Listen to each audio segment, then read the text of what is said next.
अरे घूरना बंद करो, पहले सब्सक्राइब करो। की बात है, एक छोटे से गांव में एक परिवार रहता था। उसमें एक माँ और उसके पिताजी रहते थे। उनका एक बेटा भी था जिसका नाम कार्तिक था। कार्तिक अपने माँ बाप का बहुत ही ध्यान रखता था। वह उनकी हर बात मानता था। वह अपने माँ बाप का हर काम करता था। वह कभी भी अपने माँ बाप की कोई भी बात नहीं टालता था। एक दिन की बात है, कार्तिक के घर एक औरत आती है। उसका नाम बिमला होता है और वह कार्तिक की माँ से कहती है, कार्तिक की माँ, कैसी हो? मैं ठीक हूँ।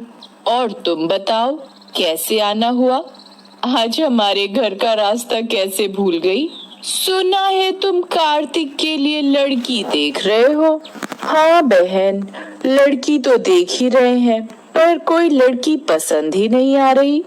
बिमला को पता था कि कार्तिक की माँ लालची किस्म की औरत है। वो किसी ऐसी वैसी लड़की से शादी नहीं करेगी। तभी बिमला कार्तिक की माँ से कहती है, एक लड़की है तो उसका नाम चंदा है। सुंदर भी खूब है, पढ़ी लिखी भी काफी है और माल भी बहुत देंगे। तभी कार्तिक की माँ बिमला से कहती है, तुम ये सब छोड़ो, ये बताओ शादी में लड़की के माँ बाप क्या क्या देंगे। तुम चिंता मत करो, तुम्हें कहने की जरूरत भी नहीं पड़ेगी, वो अपने आप सब कुछ देंगे। ये बताओ पैसा कितना देंगे? अरे लड़की के माँ बाप बहुत पैसे वाले हैं, वो बहुत सारा पैसा देंगे। तो ठीक है, मैं कार्तिक की शादी चंदा से करने को तैयार हूँ।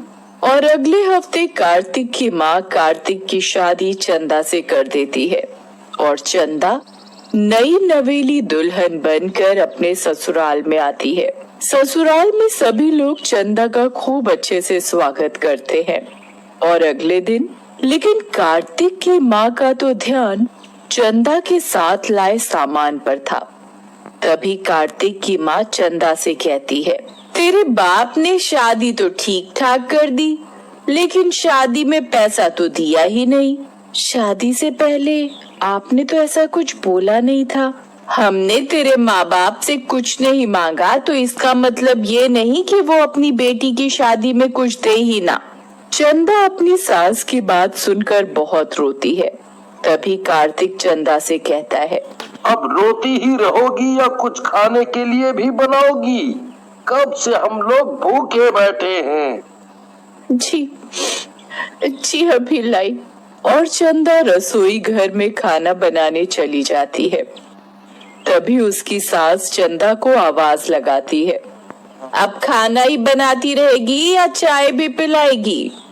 चंदा रसोई में से आवाज लगाती है, जी माँ जी, अभी लाई। और चंदा चाय बनाकर ले आती है। जैसे ही चंदा की सास चाय पीती है, छी, इतनी गंदी चाय! तेरी माँ ने तुझे चाय बनाना भी नहीं सिखाया। और वो चाय का कप फेंक देती है। ये देख चंदा रोती हुई वहां से चली जाती है और वो अपने कमरे में जाकर बहुत रोती है। चंदा की सास और उसके पति का बर्ताव चंदा के लिए दिन पर दिन खराब होता जा रहा था, जिसकी वजह से चंदा बहुत दुखी रहने लगी। एक दिन की बात है, चंदा की सास चंदा से कहती है, चंदा, सुन चंदा, घर का एसी खराब हो गया है, अपने घर जाकर अपने बाप से एसी मांग कर ला। चंदा अपनी सास से कहती है, माँ जी, मैं कैसे अपने घर वालों से एसी मांग कर लाऊं? तभी कार्तिक भी चंदा से कहता है, माँ ने कह दिया ना, एसी मांग कर लाना है तो लाना है। लेकिन मेरे घर वालों ने तो शादी में पहले ही सब कुछ दे दिया था। दिया था तो अब दूसरा एसी चाहिए। कार्तिक और अपनी सास की बात सुनकर चंदा बहुत रोती है और वो अपने घर वालों से जाकर एसी मांग कर लाती है। और चंदा की सास एसी देखकर फूली नहीं समाती और कहती है, मैंने कहा था ना, दे देंगे एसी। चंदा अपनी सास की बात सुनकर कुछ नहीं बोलती और रसोई में काम करने चली जाती है। चंदा रसोई में काम करते करते रोती रहती है। तभी कार्तिक कहता है, माँ, मैं किसी काम से बाहर जा रहा हूँ, आने में थोड़ा लेट हो जाएगा। ये कहकर कार्तिक अपने काम से बाहर चला जाता है और रात को लौटकर वो गुस्से में चंदा को आवाज लगाता है, चंदा, ओ चंदा, कहाँ मर गई? जी अभी आई। और वो कार्तिक के लिए चाय बनाकर लाती है। तभी कार्तिक की माँ कहती है, बेटा आज तो तूने आने में बहुत देर कर दी। तो कार्तिक बताता है, रास्ते में मेरी बाइक खराब हो गई थी, इसीलिए लेट हो गया। बड़ी मुश्किल से घर पहुंचा हूँ, अब तो बिना बाइक के ही काम पर जाना पड़ेगा। तभी माँ कहती है, बिना बाइक के क्यों जाना पड़ेगा? ये चंदा है ना, ये लाएगी अपने घर वालों से मांगकर। तभी चंदा रसोई में खड़ी उन लोगों की बातें सुन रही होती है और तभी वो रसोई से बाहर आकर कहती है, माँ जी, मैं अब अपने घर वालों से कुछ भी मांग कर नहीं लाऊंगी। आप लोगों ने मुझसे पहले ही इतना कुछ मंगवा लिया है, अब मैं उन लोगों से कुछ भी नहीं मांग कर लाऊंगी। चंदा की बात सुनकर चंदा की सास और उसका पति उसे बहुत मारते हैं। इस तरह उन लोगों का लालच दिन पर दिन बढ़ता ही जा रहा था, पर चंदा चाह कर भी कुछ नहीं कर पाती। एक दिन चंदा की सास चंदा से कहती है, ए चंदा सुन, कल लोहड़ी है और तुझे आज पूरे घर की अच्छे से सफाई करनी है। जी माँ जी, मैं अच्छे से पूरे घर की सफाई कर लूंगी। तभी चंदा की सास चंदा से कहती है, सफाई करने के बाद अपने घर चली जाना। और सुन, ये तेरी पहली लोहड़ी है, उनको बोलना कि कल पैसे और गिफ्ट लेकर आए, ये नहीं कि हाथ हिलाते हुए आ जाए। जब देखो खाली हाथ चले आए। माँ जी, जितना उनके बस का है वो अपनी तरफ से आपको पैसे और गिफ्ट देने की ज्यादा से ज्यादा कोशिश करते हैं। मुझसे जबान लड़ाती है, पर माँ जी वो कहाँ से ला कर देंगे? उनकी हालत तो पहले से ही खराब चल रही है, उनके पास अब देने को कुछ नहीं बचा। मुझे कुछ नहीं पता, मैंने कह दिया तो कह दिया। चंदा की सास चंदा की एक नहीं सुनती और वो घर की सफाई में लग जाती है। और अगले दिन सास चंदा से कहती है, आज लोहड़ी है, तूने अपने घर वालों से बोल दिया ना कि आज गिफ्ट और पैसे लेकर आने हैं। चंदा अपनी सास की बात सुनकर कुछ नहीं बोलती और शाम के समय घर के सभी लोग लोहड़ी जलाकर बैठे हुए थे। तभी चंदा के माँ बाप आते हैं और वो चंदा को खाली मिठाई ही लाकर देते हैं और फिर वो अपने घर चले जाते हैं। तभी चंदा की सास और पति चंदा से कहते हैं, तेरे माँ बाप ये मिठाई लाते हुए शर्म नहीं आई? माँ जी, उनके पास आपको देने के लिए कुछ भी नहीं है, उनका काम भी बंद हो गया है, वो कहाँ से देंगे?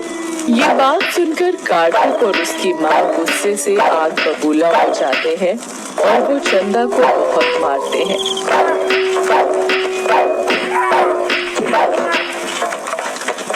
चंदा बेचारी रोती हुई कहती है,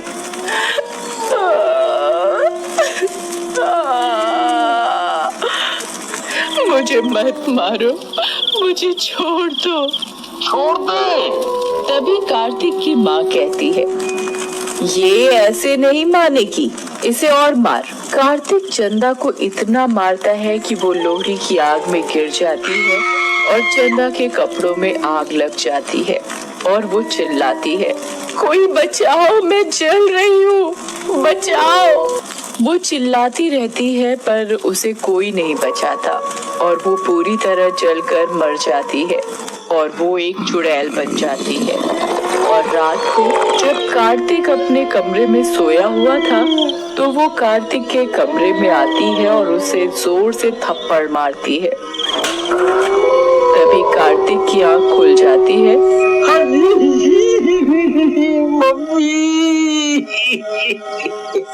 और वो चुड़ैल को देखकर चिल्लाने लगता है। चुड़ैल, चुड़ैल, कोई बचाओ! बचाओ, कोई नहीं बचाएगा तुझे, तू चाहे कितना भी चिल्ला ले। चुड़ैल की शक्ति से कार्तिक के चिल्लाने की आवाज किसी को सुनाई नहीं देती और चुड़ैल कार्तिक के बाल पकड़कर कार्तिक को बहुत मारती है।